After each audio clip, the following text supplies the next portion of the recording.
Today I'm going to read chapter 4, 5, and 6 from Charlie and the Chocolate Factory. Chapter 4 is called The Secret Workers. The next evening, Grandpa Joe went on with his story. "You see, Charlie," he said, "not so very long ago, there used to be thousands of people working in Mr. Willy Wonka's factory. Then one day, all of a sudden, Mr. Wonka had to ask every single one of them to leave, to go home, never to come back." "But why?" asked Charlie. "Because of spies." "Spies?" "Yes. All the other chocolate makers, you see, had begun to grow jealous of the wonderful candies that Mr. Wonka was making, and they started sending in spies to steal his secret recipes. The spies took jobs in the Wonka factory, pretending that they were ordinary workers, and while they were there, each one of them found out exactly how a certain special thing was made." "And did they go back to their own factories and tell?" asked Charlie. "They must have," answered Grandpa Joe, "because soon after that, Fickelgruber's factory started making an ice cream that would never melt, even in the hottest sun. Then Mr. Prodnose's factory came out with a chewing gum that never lost its flavor however much you chewed it. And then Mr. Slugworth's factory began making candy balloons that you could blow up to huge sizes before you popped them with a pin and gobbled them up. And so on and so on. And Mr. Willy Wonka tore his beard and shouted, 'This is terrible! I shall be ruined! There are spies everywhere! I shall have to close the factory!' But he didn't do that," Charlie said. "Oh, yes, he did. He told all the workers that he was sorry, but they would have to go home. Then he shut the main gates and fastened them with a chain. And suddenly, Wonka's giant chocolate factory became silent and deserted. The chimneys stopped smoking, the machines stopped whirring, and from then on, not a single chocolate or candy was made. Not a soul went in or out, and even Mr. Willy Wonka himself disappeared completely." "Months and months went by," Grandpa Joe went on, "but still the factory remained closed, and everybody said, 'Poor Mr. Wonka, he was so nice, and he made such marvelous things. But he's finished now. It's all over.' Then something astonishing happened.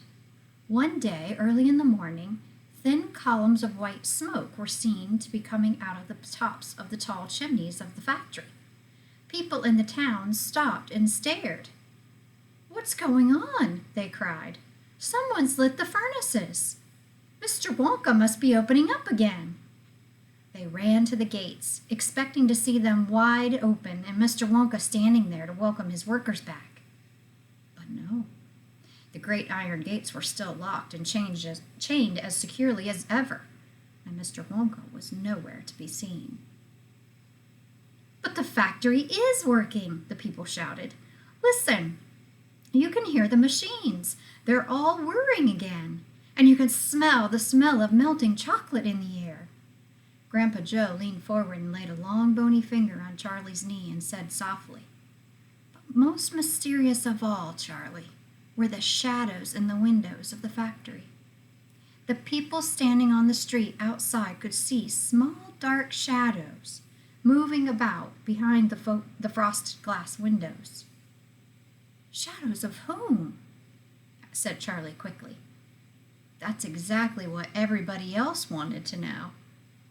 "The place is full of workers," the people shouted, "but nobody's gone in.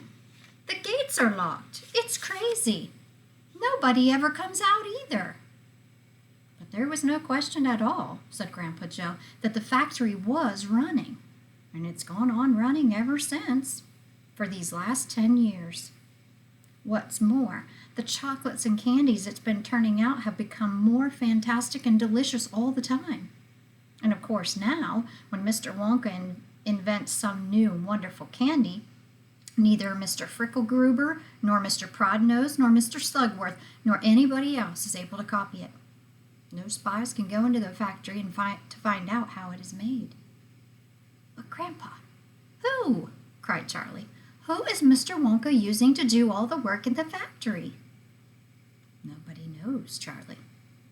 "But that's absurd. Hasn't someone asked Mr. Wonka?" So the word absurd is going to be on your quiz. It means something that's crazy or something we've never heard of before. Nobody sees him anymore. He never comes out. The only things that come out of that place are chocolates and candies. They come out through a special trap door in the wall, all packed and addressed, and they are picked up every day by post office trucks. But Grandpa, what sort of people are they that work in there? My dear boy, said Grandpa Joe, that is one of the great mysteries of the chocolate-making world.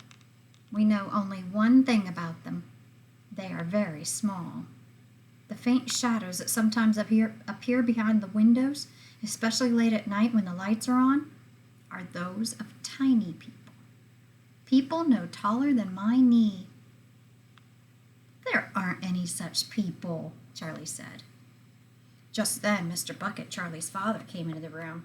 He was home from the toothpaste factory, and he was waving an evening newspaper rather excitedly. Have you heard the news? He cried. He held up the paper so that they could see the huge headline. The headline said, Wonka Factory to be opened at last to lucky few. Chapter 5 is called The Golden Tickets. You mean people are actually going to be allowed to go inside the factory? Cried Grandpa Joe. Read us what it says, quickly. All right, said Mr. Bucket, smoothing out the newspaper. Listen. The Evening Bulletin. Mr. Willy Wonka, the candy-making genius whom nobody has seen for the last 10 years, sent out the following notice today. I, Willy Wonka, have decided to allow 5 children, just 5, mind you, and no more, to visit my factory this year. These lucky 5 will be shown around personally by me, and they will be allowed to see all the secrets and the magic of my factory. Then, at the end of the tour, as a special present, all of them will be given enough chocolates and candies to last them for the rest of their lives. Wow, can you imagine? That would be awesome. So watch out for the golden tickets. 5 golden tickets have been printed on golden paper, and these 5 golden tickets have been hidden underneath the ordinary wrapping paper of 5 ordinary candy bars. These 5 candy bars may be anywhere, in any shop, in any street, in any town, in any country in the world, upon any counter where Wonka's candies are sold.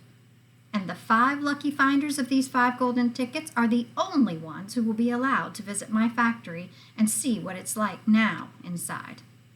Good luck to you all and happy hunting. Signed, Willy Wonka. The man's dotty, muttered Grandma Josephine. He's brilliant, cried Grandpa Joe. He's a magician. Just imagine what will happen now. The whole world will be searching for those golden tickets. Everyone will be buying Wonka's candy bars in the hope of finding one. He'll sell more than ever before. Oh, how exciting it would be to find one.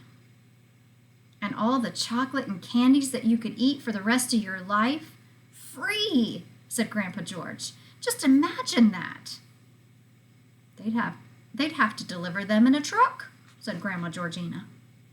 It makes me quite ill to think of it, said Grandma Josephine.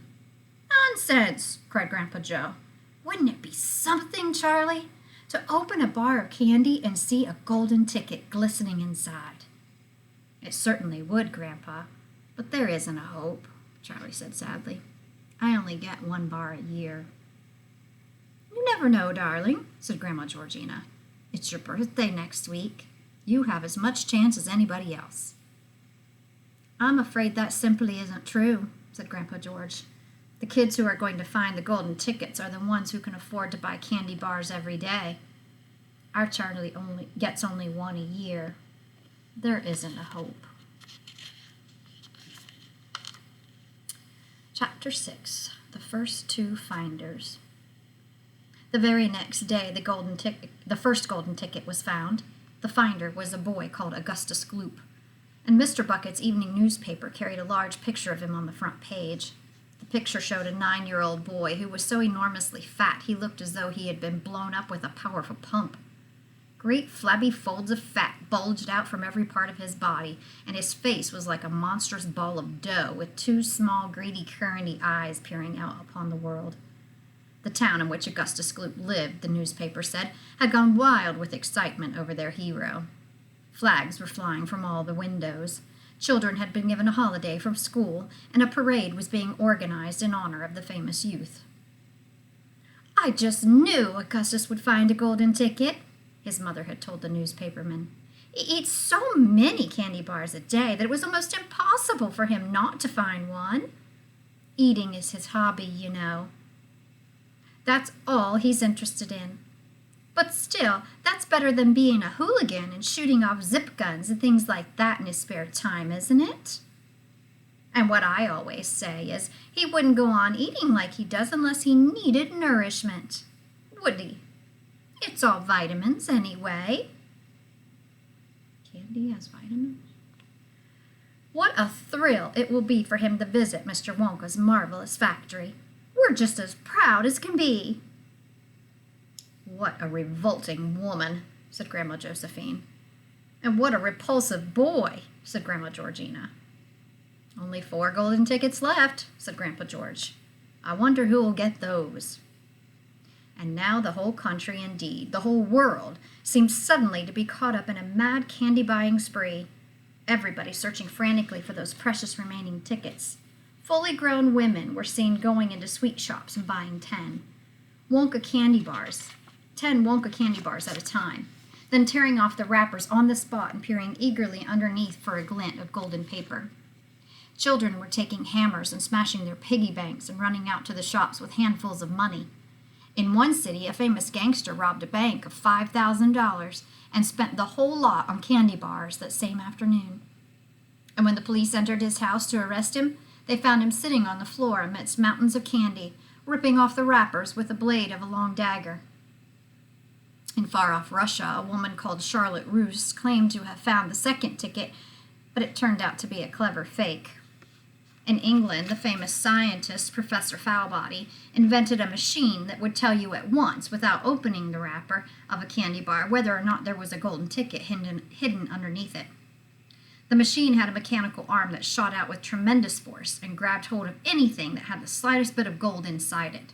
And for a moment, it looked like the answer to everything.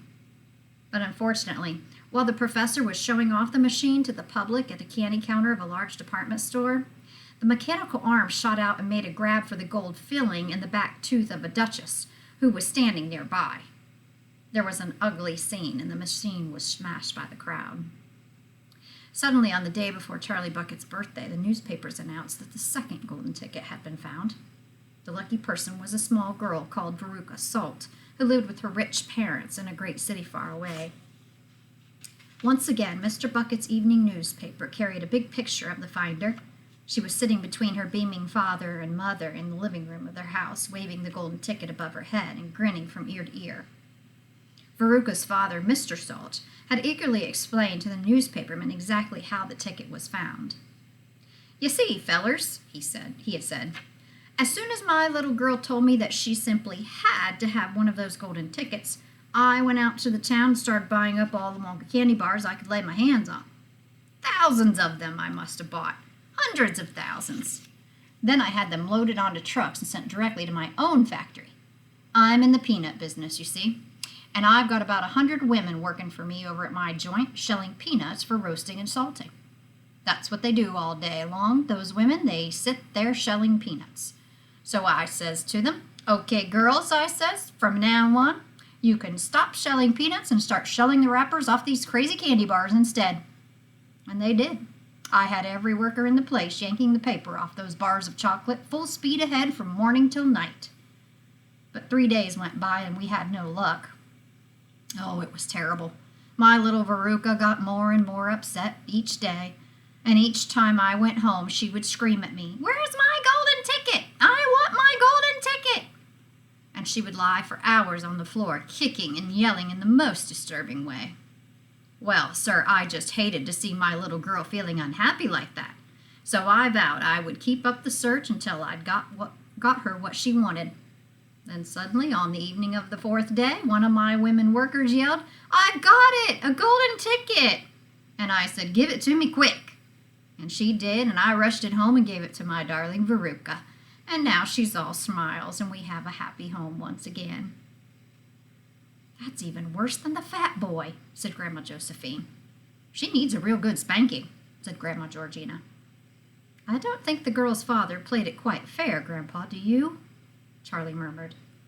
He spoils her, Grandpa Joe said, and no good can ever come from spoiling a child like that, Charlie. You mark my words. Come to bed, my darling, said Charlie's mother. Tomorrow's your birthday. Don't forget that. So I expect you'll be up early to open your present. A Wonka candy bar, cried Charlie. It is a Wonka candy bar, isn't it? Yes, my love, she said. Of course it is. Oh, wouldn't it be wonderful if I found the third golden ticket inside it? Charlie said. Bring it in here when you get it, Grandpa Joe said. Then we can all watch you taking off the wrapper. All right. Once you finish reading the chapters, go ahead and take your quiz. Tomorrow we'll find out if Charlie finds the golden ticket in his birthday bar.